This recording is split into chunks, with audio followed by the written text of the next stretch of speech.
Selamat malam, selamat datang di Sapa Indonesia Malam. Saudara, puluhan orang di Ciomas, Bogor, Jawa Barat masih dirawat pasca bangunan Majelis Taklim ambruk karena tidak bisa menahan beban, diduga over kapasitas.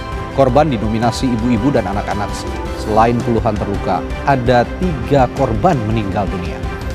Kami akan sajikan informasi itu bersama sorotan lainnya di Sapa Indonesia Malam terkait kritik kualitas artis yang jadi anggota DPR RI di tengah wacana revisi Undang-Undang Pemilu.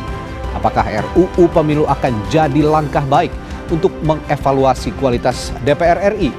2 sorotan ini akan jadi sorotan kami di Sapa Indonesia Malam.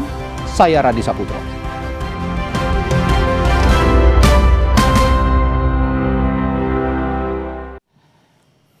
Kami mulai Sapa Indonesia Malam dari berita bangunan Majelis Taklim Asyobia di Kampung Ciapus, Desa Sukamakmur, Kecamatan Ciomas, Kabupaten Bogor yang ambruk dan menewaskan 3 orang. Kepala desa setempat mencatat ada sebanyak 84 orang mengalami luka ringan hingga luka berat yang tersebar di sejumlah rumah sakit.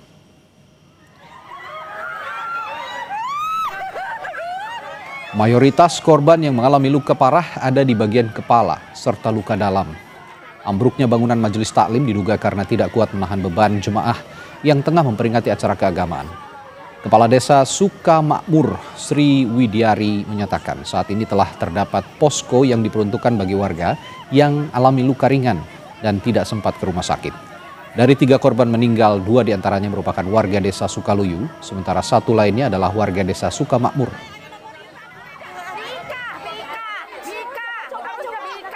Alhamdulillah sekarang ada dibuatkan posko dari Dinas Kesehatan Bogor selama 2 hari untuk mengantisipasi warga-warga yang memang tadi tidak ke rumah sakit. Tercatat luka berat dan luka ringan ada 84 dan meninggal dunia 3 orang.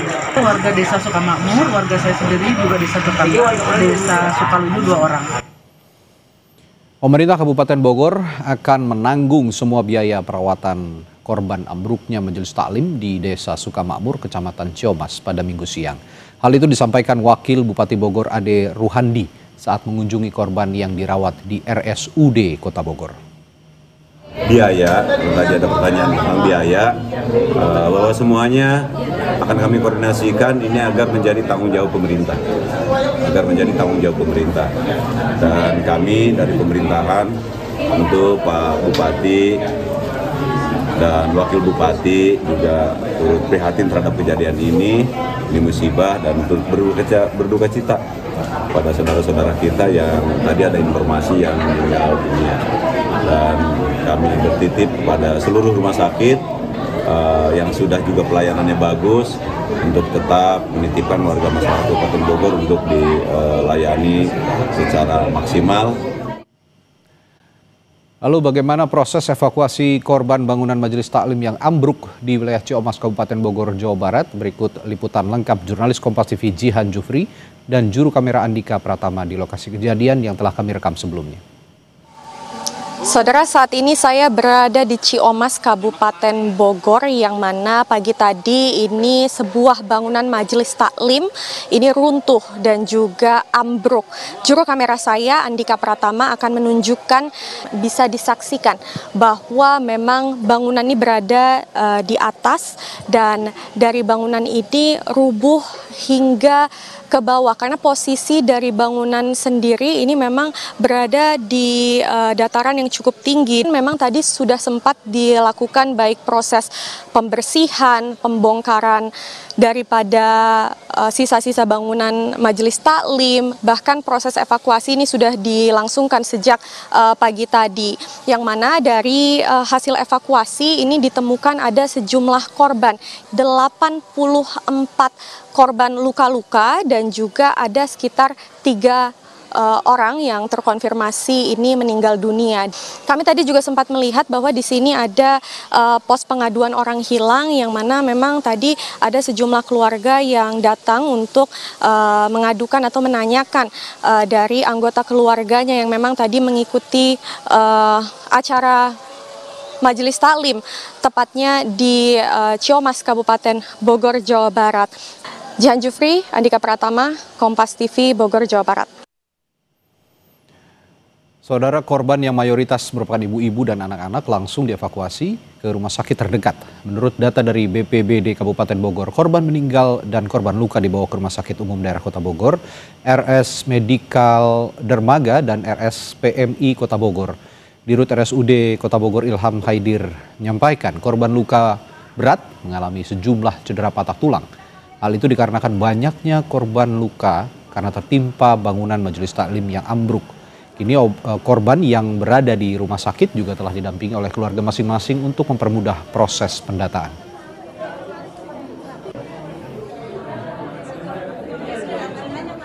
Timbunan, jadi tertimpa sama kan beton ya, bahan bangunan ya. Jadi tertimpa sama batu betonnya, kan runtuh itu ya. Jadi menyebabkan adanya cedera seperti patah ya, patah tulang, kemudian cedera organ visceral, organ dalam, dan itu perlu penegakan diagnosa cepat dan dilakukan tindakan secepat-cepat. Menteri Agama Nasaruddin Umar menjenguk korban bangunan ambruk yang dirawat di RSUD Kota Bogor, Jawa Barat. Menak menyampaikan bela sungkawa serta menguatkan korban yang masih dirawat di ruang IGD. Menteri Agama juga akan mencari solusi untuk pembangunan majelis taklim baru dan berharap kejadian ini tidak terulang di tempat lain. Kami menjenguk semuanya di beberapa rumah sakit dan insya Allah kita sudah mencarikan jalan keluar semuanya, pemerintah setempat, Basnas dan Kementerian Agama, termasuk juga kita akan membantu renovasi musallahnya yang rusak ya. Tanda keprihatinan kita kepada keluarga korban. Saya mohon kepada kita semuanya, kita mendoakan semoga ini pembelajaran buat kita semuanya. Proses evakuasi telah selesai berlangsung, lalu bagaimana kondisi korban selamat di rumah sakit? Kita tanyakan jurnalis Kompas TV Niko Zulfikar di Rumah Sakit Umum Daerah Kota Bogor. Niko, berapa jumlah korban yang berhasil diselamatkan hingga saat ini dan bagaimana kondisi mereka? Ya, Radi, di mana pasien melaporkan, tetapi di IGD Rumah Sakit RSUD Kota Bogor untuk jumlah pasien yang dirawat di rumah sakit ini. Untuk korban sendiri yang dirawat di RSUD, berdasarkan data yang kami peroleh, berjumlah keseluruhan 38 orang. Saat ini 7 orang boleh diperbolehkan pulang dan yang masih menjalani perawatan intensif di rumah sakit ini berjumlah 31. Tadi. Oke, sudahkah ada pihak yang memberikan santunan, dalam hal ini pihak yang bertanggung jawab atas peristiwa ini, Niko, kepada mereka korban luka maupun yang meninggal? Ya, untuk pihak-pihak yang mendatangi rumah sakit, berdasarkan pantauan kami di lokasi tadi baru Menteri Agama dan Wakil Bupati Bogor Ade Rohandi yang menyatakan untuk biaya pengobatan para korban ditanggung oleh pemerintah Kabupaten Bogor sendiri. Sementara itu, Menak sendiri selain berbela-sungkawa juga ikut prihatin atas kejadian ini dan akan mencari solusi untuk pembangunan majelis taklim yang ambrol tersebut. Tadi. Oke, lalu bagaimana dengan penyelidikan dari polisi? Adakah pihak yang sudah dimintai pertanggungjawabannya atas peristiwa yang terjadi ini, Niko? Saat ini pihak kepolisian masih melakukan penyelidikan terhadap kejadian tersebut. Di lokasi kejadian pihak kepolisian sudah memasang garis polisi untuk steril agar lokasi kejadian tidak berubah. Sementara itu di sisi lain juga pihak kepolisian juga sudah meminta keterangan dari beberapa saksi yang ada di sekitar lokasi tadi. Oke, terakhir Niko, bagaimana dengan korban meninggal? Sudah ada yang berencana dimakamkan dan di mana dimakamkannya? Iya, berdasarkan data yang kami peroleh untuk korban yang meninggal, berdasarkan data dari pihak desa setempat, tepatnya di Desa Sukamakmur, berjumlah 3 orang. untuk atas nama Wulan, warga Kecamatan Taman Sari, Nurhayanti, warga Kecamatan Taman Sari, dan Erni, warga Kecamatan Ciomas. Untuk Erni sendiri tadi sore sudah dibawa pihak keluarga dari rumah sakit untuk dibawa ke rumah duka untuk dimakamkan tadi. Baik, saat ini sudah semua proses evakuasi sudah selesai dan korban yang luka dirawat di sejumlah rumah sakit termasuk korban meninggal rencananya besok akan dimakamkan. Ada 3 korban meninggal. Terima kasih Niko Zulfikar melaporkan langsung dari Bogor, Jawa Barat. Saudara, ke sorotan selanjutnya di Sapa Indonesia Malam. Gubernur Jakarta Pramono Anung masih menunggu keputusan perubahan besaran anggaran tunjangan perumahan DPRD DKI Jakarta yang nilainya mencapai 70 juta per bulan. Belakangan diketahui tunjangan perumahan DPRD DKI Jakarta yang nilainya juga fantastis sudah ada sejak era Gubernur Anies Baswedan. Meski demikian, Pramono belum memutuskan apakah besaran tunjangan itu akan direvisi atau diubah di era kepemimpinannya. Karena masih menunggu keputusan DPRD DKI. Namun Pramono menyebut sudah berkomunikasi dengan DPRD DKI Jakarta. Ketua, saya menunggu apa yang diputuskan oleh DPRD DKI, tetapi terus terang saya sudah berkomunikasi dengan DPRD DKI. Terima kasih. Wassalamualaikum warahmatullahi wabarakatuh. Selain DPRD DKI Jakarta, tunjangan perumahan anggota DPRD Depok juga nilainya besar, mencapai 47 juta rupiah per bulan. Wali Kota Depok Supyan Suri janji bakal mengevaluasi tunjangan perumahan bagi pimpinan dan anggota Dewan Perwakilan Rakyat Daerah di Depok. Bapak Dr. Supyan Suri. Pemerintah Kota Depok akan berkoordinasi dengan pemerintah Provinsi Jawa Barat dan pusat terkait evaluasi peraturan wali kota itu. Sementara itu, Ketua DPRD Depok Ade Supriyatna menyebut tunjangan perumahan Dewan menjadi wewenang wali kota. DPRD Depok akan membuat kesepakatan dengan Pemkot Depok terkait tingkat kewajaran tunjangan perumahan yang bisa diterima publik.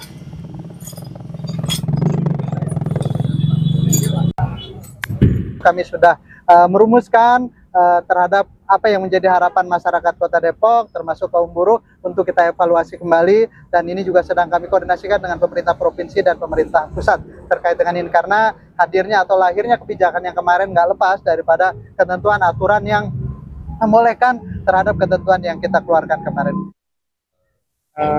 Melakukan peninjauan ulang, evaluasi, dan kita bicarakan juga. Tentunya Pemkot juga akan koordinasi dengan provinsi dan Kemendagri. Karena memang secara regulasi sudah ada, terkait dengan tingkat kewajarannya ataupun juga yang memang bisa diterima oleh publik. Insya Allah nanti kita akan sepakati dengan pemerintah. Berita selanjutnya, Ketua Umum Partai Golkar menegaskan Adis Kadir tidak akan memperoleh sepeser pun gaji dan tunjangan sebagai Wakil Ketua DPR usai dinonaktifkan partainya. Sebelumnya, Partai Golkar telah menonaktifkan Adis Kadir sebagai anggota DPR sejak 1 September 2025. Adis Kadir menjadi salah satu anggota dewan yang menjadi sorotan perihal tunjangan fantastis anggota DPR. Politikus Partai Golkar ini dikritik karena keterangannya terkait gaji dan tunjangan DPR. Ketua Umum Partai Golkar Bahlil Lahadalia menyatakan Adis Kadir tidak akan menerima gaji dan tunjangan. Hingga saat ini Partai Golkar masih terus berproses terkait peluang pengganti Adis Kadir. Pak Adis sampai dengan hari ini beliau nonaktif dan tidak mendapat hak-hak apapun, tunjangan, gaji sama sekali sambil berproses ya.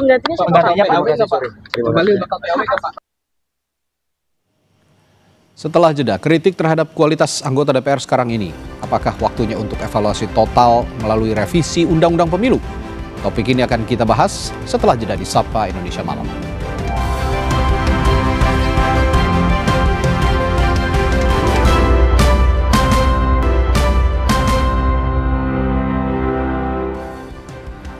Saudara Menko Hukum HAM, Imigrasi dan Pemasyarakatan Yusril Ihza Mahendra mengungkap pemerintah berencana akan merevisi Undang-Undang Pemilu. Yusril bilang sistem pemilu saat ini banyak orang bakat di bidang politik sulit dikenal publik sehingga posisi anggota DPR diisi oleh selebritas atau artis dan jadi penyebab banyak kritik terhadap kualitas anggota DPR saat ini.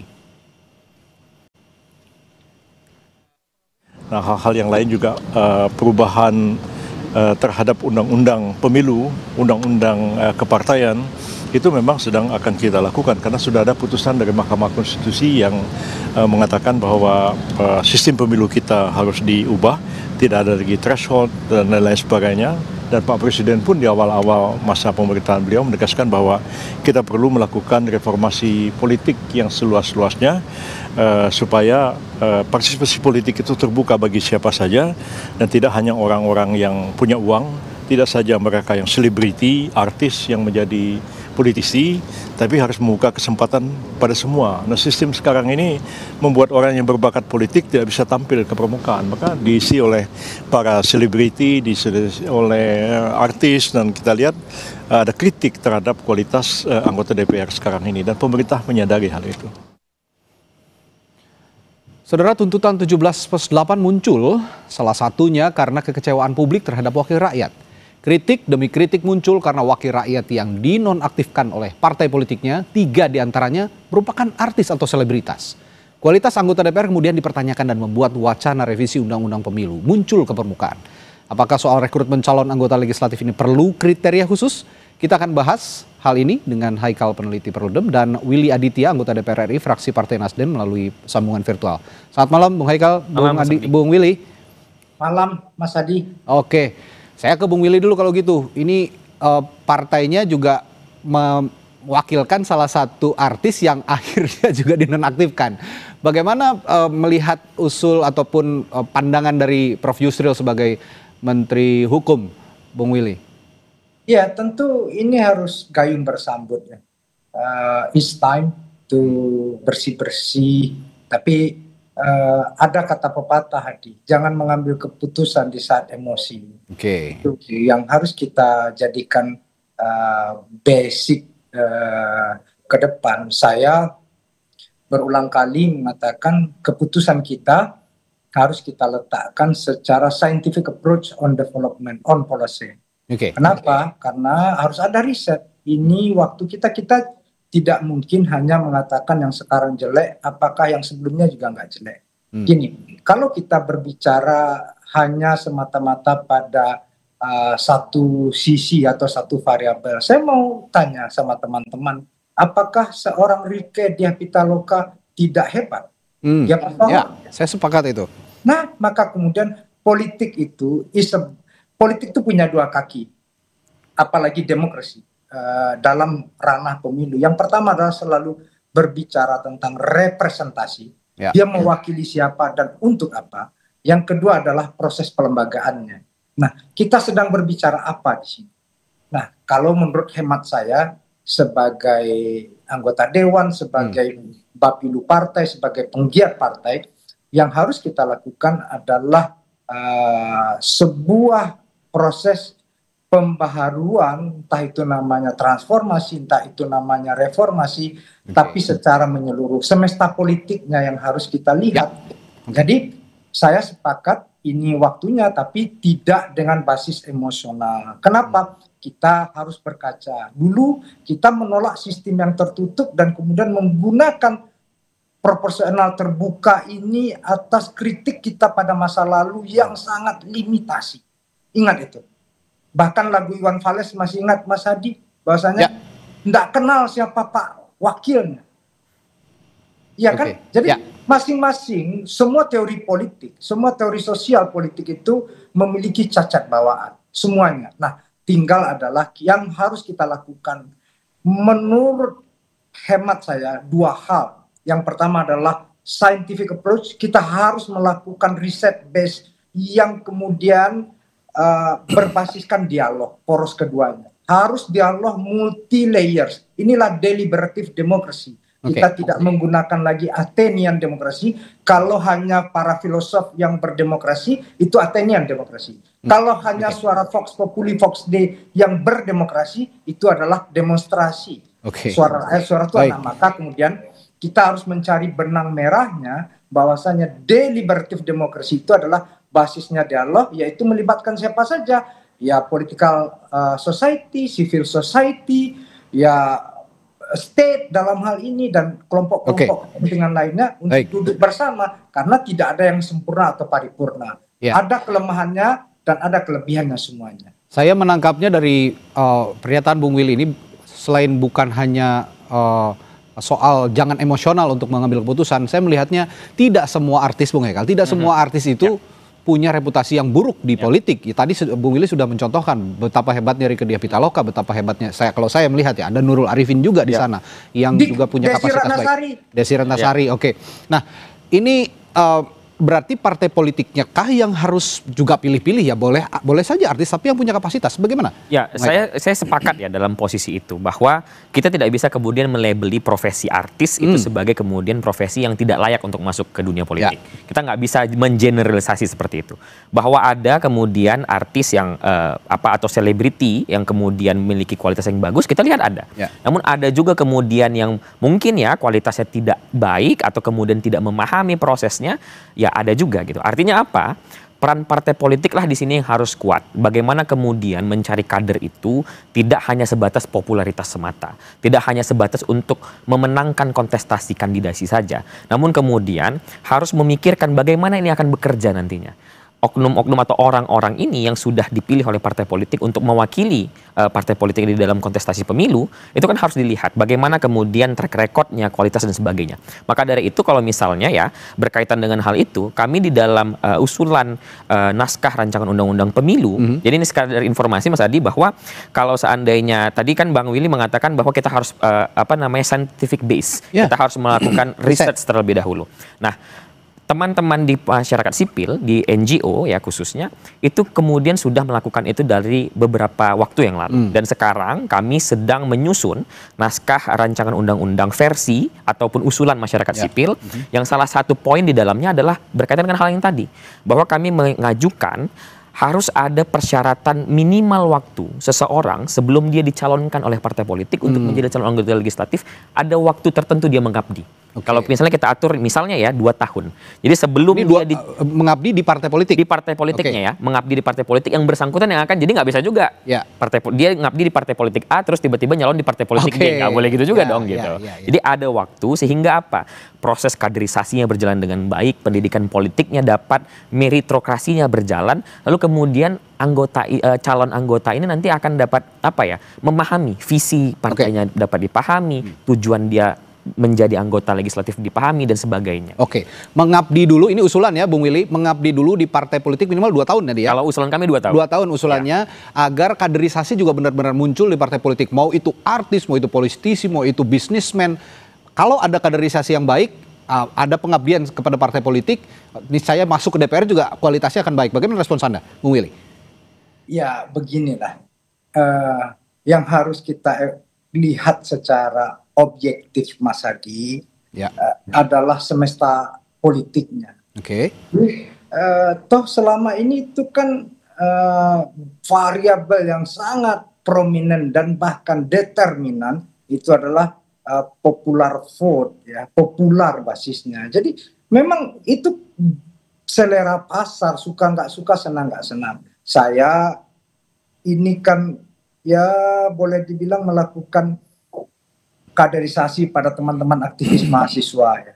Tapi itu kan kemudian ketika dilempar ke pasar, ketika dide, nolongso saya jatuh ke dalam air mata saya, nggak dipilih sama orang.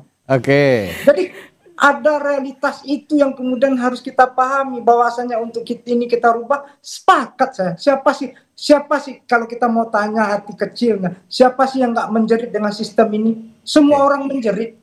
Itu yang dinamakan aspek pragmatisme itu tadi, Bung Willy? Gini, ada beda oportunis dan pragmatis, itu dua hal yang berbeda. Dalam kontestasi, siapa sih yang nggak ingin menang? Itu aspek pragmatis.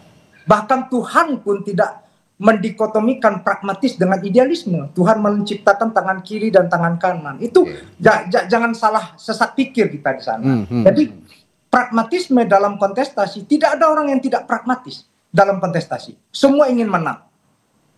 Maka kemudian kami menawarkan kalau Mas Hadi merujuk kepada risalah hasil Kongres Partai Nasdem itu adalah mix vote. Apa itu? Ada popular vote, ada party list. Ini based on Jerman dan Jepang experience. Nah, ini yang tapi kemudian ini salah satu baru tawaran. Bagaimana caranya kita duduk bersama? Kita nggak boleh melakukan klaim kebenaran sepihak, enggak. Kenapa? Kita harus duduk bersama melihat, karena kita tidak mau terjebak pada rasionalitas ekstrim dan empirisme ekstrim. Nah, kita disinilah peran dialog satu dan lainnya untuk meletakkan, kita lihat apakah ini kan tidak hanya rekrutmen ya, tidak hanya sistem pemilunya. Kita lihat juga aspek penyelenggaraan pemilunya, pelaksana pemilunya, state aktor yang lainnya. Nah, jadi banyak variabel-variabel di sana yang kemudian kita kaji, bahwasanya bertepuk tidak sebelah tangan, Mas Hadi. Nah kalau gitu pertanyaan saya selanjutnya, bagaimana Bung Hekal menyeimbangkan antara yang disebut oleh Bung Willy tadi popular vote ya, dengan kualitas, supaya tidak terjadi lagi di hadapan publik seperti yang kemarin. Ada 3 selebritas yang akhirnya dikritik oleh publik karena punya pola komunikasi yang begitu buruk dan menyebabkan gelombang unjuk rasa yang begitu luas. Kalau kami ya di Perludem bersama beberapa teman-teman CSOL lainnya, sebenarnya kan kajian terkait dengan perbaikan sistem atau perubahan sistem pemilu ini sudah berjalan lebih kurang 2-3 tahun belakang. Ya. Kami di Perludem itu sudah membuat simulasi, sudah melakukan simulasi, sudah melakukan modeling, termasuk surat suaranya terkait dengan apa yang disampaikan oleh Bang Willy tadi. Jadi nah inilah mudah-mudahan ini bisa menjadi gayung bersambut juga ya, seperti yang dikatakan Bang Willy tadi. Artinya apa? Artinya ada berbagai elemen yang sudah sama-sama memikirkan. Kalau saya tidak salah juga dari pemerintah itu, dari Kemendagri dan juga dari Bappenas, itu sudah melakukan simulasi dan modeling juga terkait pilihan-pilihan. Nah, jadi saya menjelaskan sedikit Mas Hadi terkait dengan mix metode yang tadi disampaikan oleh Bang Willy ini dikenal ada 2 kutub lah ya, ada 2 jenis. Yang pertama paralel, yang kedua itu mixed member proporsional. Nah, beratnya itu di satu sisi, yang satu berberat proporsionalitasnya, yang satu sisi dia berjalan bersamaan antara 2 sistem. Jadi sederhananya sistem ini satu, dia akan memilih wakilnya secara langsung dari partai ya, tentu saja dari partai wakilnya secara langsung dengan sistem mayoritarian. Jadi satu dapil itu 1 wakil.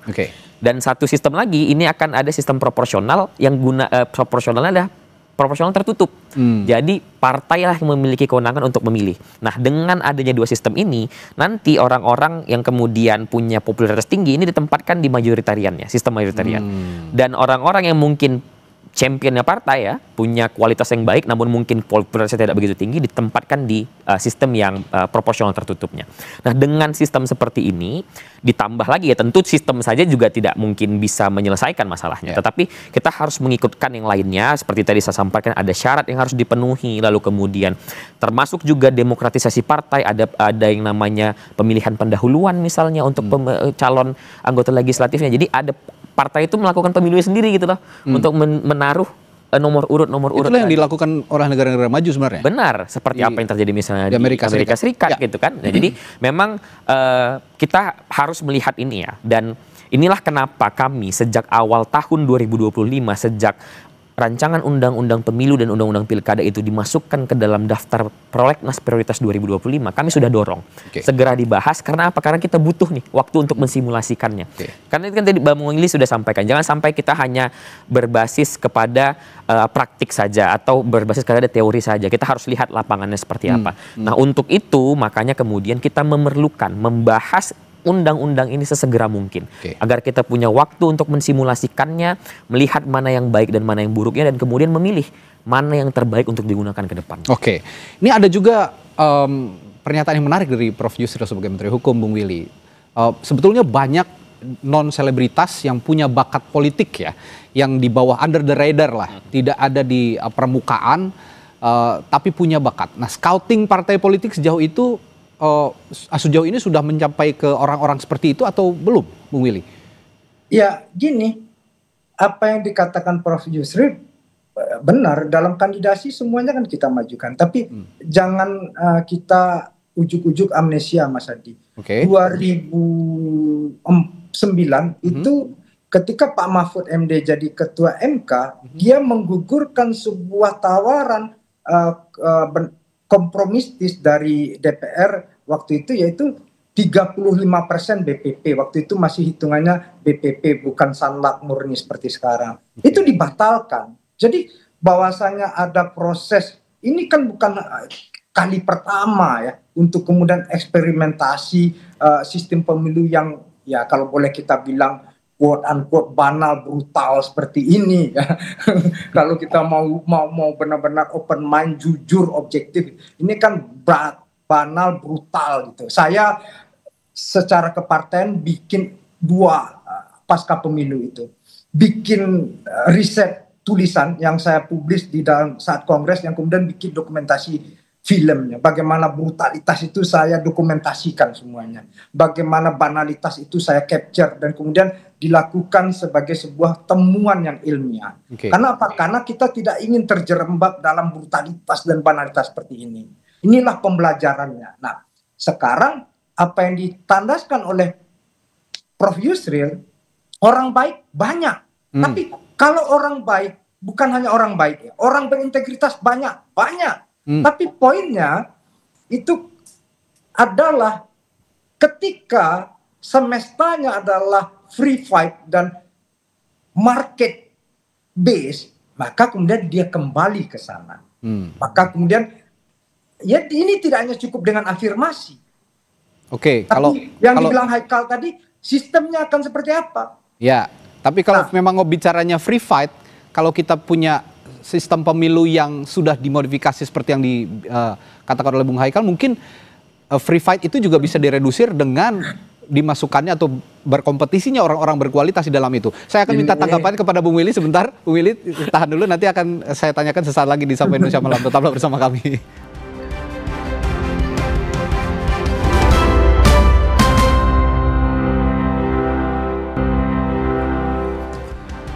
Kembali di Sapa Indonesia Malam. Tadi sebelum jeda saya bertanya ke Bung Willy atau meminta respons tanggapan dari Bung Willy. Kalau Bung Willy tadi mengatakan semesta politik harus berubah, ya kalau memang ingin berubah, sistemnya juga harus diubah dengan modifikasi yang dikatakan Bung Haikal tadi. Bagaimana Bung Willy? Ya, jadi ini tidak seperti tunanetra memegang gajah, pegang belalai, ular, pegang kaki, batang kelapa, pegang kuping, seperti pelepah pisang. Nah, jadi tidak bisa melihat hanya satu variabel. Nah, saya ini momentum untuk kemudian kita periksa secara objektif semuanya, semestanya. Kenapa? Sistem pemilu itu kan bagian part of di dalamnya juga ada government system gitu. Nah, maka kemudian sistem bernegara. Kita mau pilih yang mana? Termasuk yang gugatan teman-teman dari civil society tentang pemisahan pemilu nasional dan pemilu daerah ya. Ini yang harus kita lihat secara objektif, ini kan bernegara. Ini kan bukan main game SimCity ya, yang kemudian bisa dibongkar pasang. Menarik nih analoginya. Ini berbicara tentang human, antroposentris kita di sini. Nah, dalam konteks itu saya punya salah satu cerita lah. Sahabat saya Masinton Pasaribu yang sekarang jadi Bupati Tapteng itu. Dia habis masa mudanya melakukan advokasi di sebuah komunitas. Nah, lalu kemudian orang sakit dia urus, orang mati dia urus, orang sekolah dia antar. Tapi ketika hari H, apakah orang pilih dia? Belum tentu. Nah, di sini kita memeriksa tentang patahnya representasi kita. Bagaimana liberal demokrasi itu jantungnya adalah kapital. Di semua negara liberal demokrasi. Nah, tapi di kita apesnya sudah berbiaya mahal, instrumennya money politik lagi. Nah, ini sudah jatuh tertiban tangga, diludahin gitu kan. Nggak enaknya minta ampun. Gitu kan? Nah, jadi kita harus periksa ini. Ini kita nggak boleh menyalahkan siapapun dan. Karena apa? Ini pilihan kolektif waktu saat itu. Nah, di saat inilah Haikal, saya dan kawan-kawan termasuk government, state dalam hal ini, kita sama-sama duduk. Saya orang yang open mind untuk berdialog, bahwasanya kita tidak cari menang-menangan. Ayo, kenapa? Ini kepedulian kita bersama, ini sistem yang mengantarkan kita hidup bernegara, berbangsa, maka kemudian bagaimana melahirkan politik itu basisnya satu aja Mas Adi, adalah keberpihakan. Nah, saya waktu jadi wakil ketua balik periode kemarin itu mendorong setiap rapat badan legislasi itu ditayangkan secara langsung melalui sosmed dan YouTube DPR, sehingga orang memberikan masukan, input segala macam. Nah, ruang dialog ini yang harus kita perlebar, tidak menang-menangan ya. Ini momentum untuk kemudian melihat bahwasanya yang patah representasi ini di mana letaknya. Apakah memang karena money politiknya yang banal sebanal-banalnya, atau yang kedua bagaimana pelembagaan demokrasinya. Nah, demokrasi ada giumnya Mas Hadi adalah it's not about good man and good will, but it's about role of game. Itu yang paling penting, aturan main. Kenapa? Sehebat apapun orang, dia bisa kalah dalam pemilu. Ini seandainya semua anggota DPR kayak Bung Willy, mungkin hingga saat ini Indonesia damai-damai aja, nggak ada yang kayak kemarin begitu ya. Ini pola komunikasi yang seperti ini yang memang dibutuhkan oleh publik, sehingga publik juga paham bagaimana anggota Dewan bisa merepresentasikan partai politik maupun juga konstituennya di parlemen. Tapi saya ingin tanya sedikit deh Bung Willy, ngomong-ngomong soal fenomena selebritas di parlemen, menurut Bung Willy, apakah ini sebenarnya memperkuat citra atau malah melemahkan sih Dewasa ini? Ya, itu depend on market base ya. Saya ini tidak mau menepu air dalam dulang Anda. Saya orang yang tangan mencincang bahu memikul ya. Jadi apa yang kita lakukan, kita belajar dari hal ini. Yang paling penting beberapa hal ini harus kita jadikan proses pembelajaran.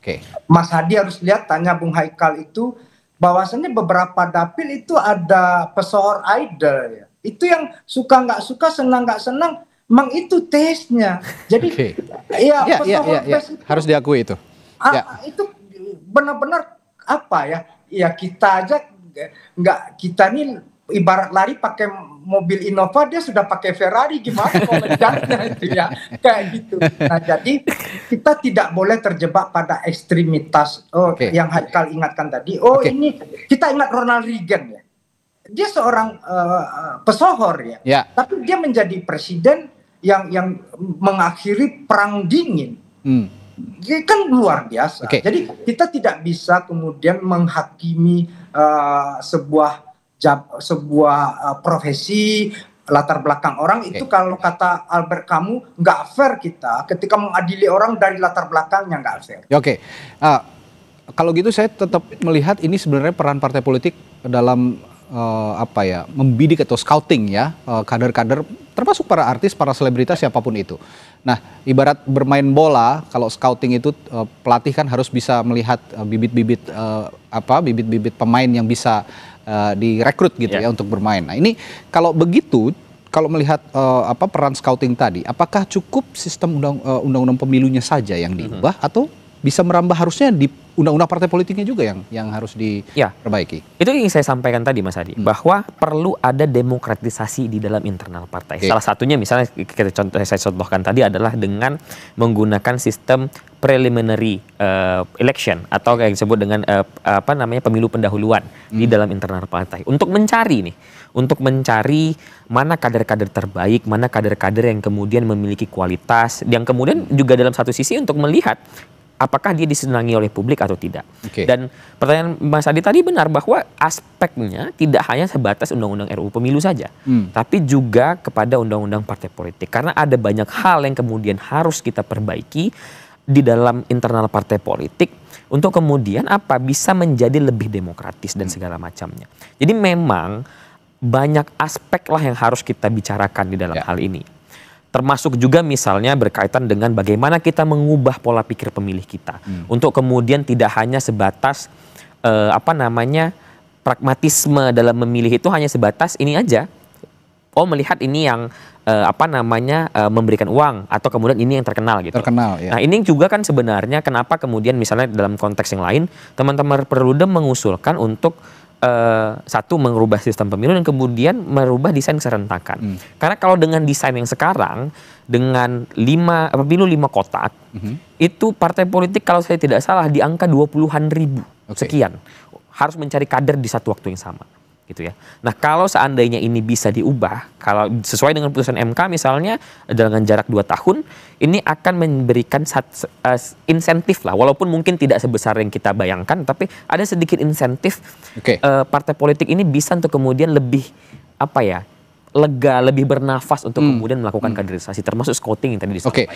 Nah kalau begitu melihat kondisi saat ini dan pernyataan usulan dari Prof. Yusril tadi, sejauh mana sih sebenarnya usulan ini bisa terrealisasi sekarang di keadaan seperti saat ini? Nah ini tergantung sekali dengan political will dari partai yang ada di parlemen dan juga presiden. Kenapa? Karena bagaimanapun pembentuk undang-undang itu kan antara DPR dan juga presiden ya.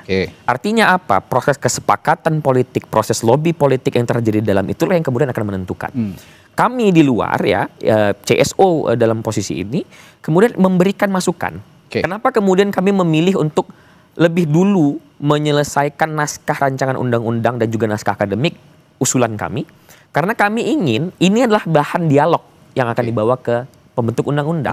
Artinya apa yang disampaikan Bang Willy tadi bahwa ini akan menjadi dialog, ini yang kemudian kami usahakan. Bagaimana kemudian kami menyerap apa yang disampaikan masyarakat, kami juga melakukan riset, kajian untuk kemudian menyampaikan ini loh, kami punya riset, kami punya usulan, kami punya permintaan sebagai masyarakat, ayo kita diskusikan, ayo kita dialogkan, mana yang akan kita pilih. Kalau gitu terakhir ke Bung Willy, suasana kebatinan di parlemen bagaimana kalau begitu menanggapi usulan dari Prof. Yusril tadi, termasuk Anda juga kan di Komisi 13 ya, ini bermitra dengan Prof. Yusril sebenarnya membahas soal regulasi hukum, begitu. Bagaimana?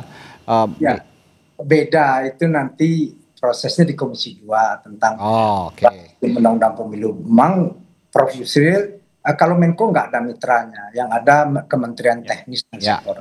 Nah itu, tapi yang ingin saya tandaskan Bung Hadi adalah satu, bahwasanya kalau menurut hemat saya, it's time untuk kemudian dialog untuk belanja masalah dan riset. Saya pernah mengusulkan kedua institusi mahasiswa, yang pertama ILMISPI, organisasi Himpunan Mahasiswa Fisik Indonesia, yang kedua ISMAHI, untuk kemudian apa? Setahun ini isi dari skripsi mereka itu tentang sistem politik kita. Di dalamnya ada pemilu, ada partai politik, ada representasi.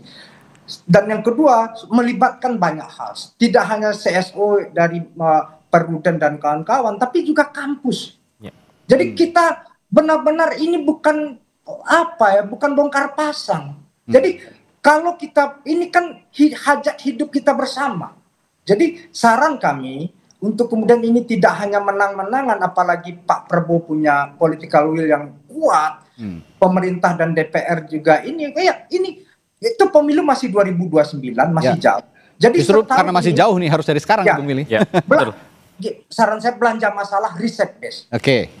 Jadi kita dialog sambil sembari riset, dia paralel aja riset, dialog, sehingga kita one by one, step by step untuk menemukan kesepakatannya. Semua akhirnya semua jadi puas gitu ya. Semuanya akan enak langkap enak gitu. Jadi tidak hanya enak di bibir saja, tapi di hati dongkol gitu. Jadi enak langkap enak di bibir, enak di hati, dan kita menjalankannya secara bersama-sama. Bahwasanya ini tadi juga apa yang dibilang Bung Haikal, bahwasanya demokrasi yang maju itu tidak hanya bicara political society yang dominan, tapi bagaimana civil society-nya menjadi sangat kuat, sehingga counterpart political society dan civil society itu bisa berdialektika secara sehat. Terakhir ke Bung Haikal, biar nggak omon-omon, jadi kapan langsung ngobrol nih sama teman-teman seperti Bung Willy di ini sayangnya Bang Willy tidak di Komisi 2, jadi kita belum ada ketemu ya Bang Willy ya. Jadi kita berharap ya memang kami melakukan terus berkomunikasi ya dengan Balek, dengan Komisi 2, termasuk juga dengan Kemendagri. Kita berharap ini segera ditunaikan lah. Karena kan dari kemarin kita mengatakan bahwa kita mendengar ya dari internal DPR sendiri, bahkan dari Komisi 2 ataupun Balek, ini masih menunggu bagaimana kemudian ini akan dibicarakan, model cara pembicaraan ini akan seperti apa dan sebagainya. Nah ini yang kita harapkan segeralah dimulai. Kita sudah di bulan ke-9 di tahun 2025. Prolegnas prioritas itu sudah disusun di awal tahun. Artinya ada sekian bulan kita itu belum memulai sama sekali untuk membahas ini secara secara formal di dalam proses pembentukan undang-undang. Meskipun ada dialog di luar, tapi kan belum secara formal. Maka dari itu penting rasanya untuk secepat mungkin kemudian ini dibahas dan juga diproses di dalam proses pembentukan undang-undang. Dan kami dari masyarakat sipil, kami selalu siap untuk berdialog, dan kami sudah menyiapkan yang menjadi kebutuhan untuk dialog itu. Oke, mumpung pemilu juga masih lama. Benar sekali. Ini harus dari sekarang jadi dibahas. jangan mepet-mepet lagi mepet-mepet. gitu. Nanti kan kalau mepet-mepet alasannya nggak keburu lagi membahas poin-poin yang penting itu tadi. Dan ini momentum karena memang di sisi lain ada tuntutan 17+8 ini yang memang bisa mereformasi semua lini begitu, termasuk tadi kalau kata bahasanya Bung Willy semesta politiknya yang harus diubah. Baik, terima kasih Bung Willy Aditya telah bergabung berdiskusi bersama kami di Sapa Indonesia Malam dan juga Bung Haikal di studio. Sampai jumpa lagi, sehat selalu. Saudara, Sapa Indonesia Malam masih akan kembali dengan informasi lainnya dari mancanegara. Saudara, Israel membombardir sejumlah gedung hunian, memaksa warga Gaza mengungsi dari tanah mereka sendiri. Saat lagi, Sapa Indonesia Malam.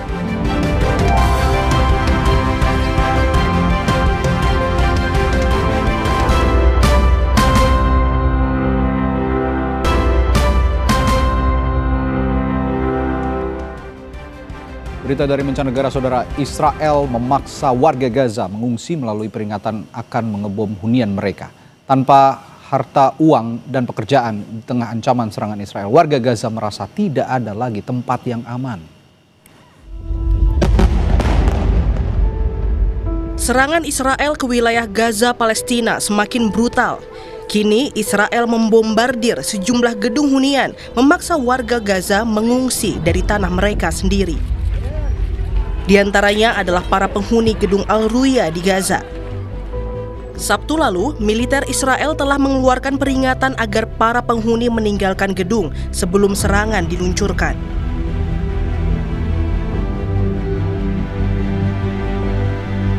Terusir dari rumahnya sendiri, kini keluarga dan anak-anak Gaza hanya dapat menyelamatkan barang yang masih bisa mereka bawa.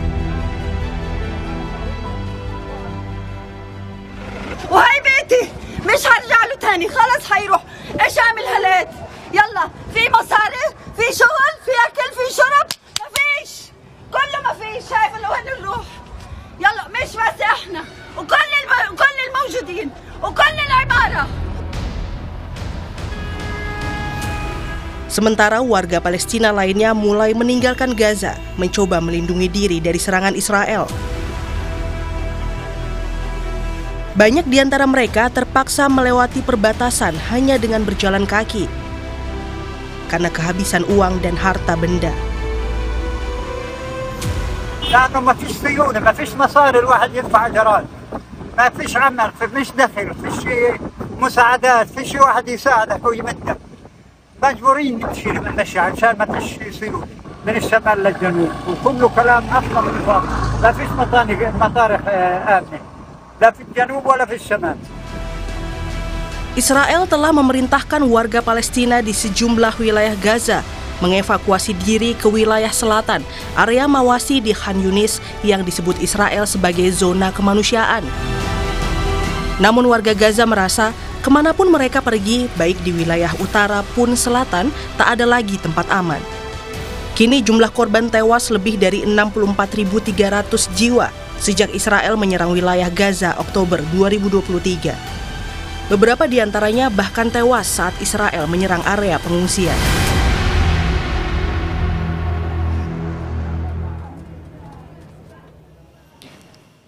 Informasi tadi sekaligus menutup perjumpaan kita di Sapa Indonesia Malam hari ini. Kami ingatkan Anda agar jangan lupa cukupi kebutuhan air mineral Anda setiap hari dan rasakan kesejukannya.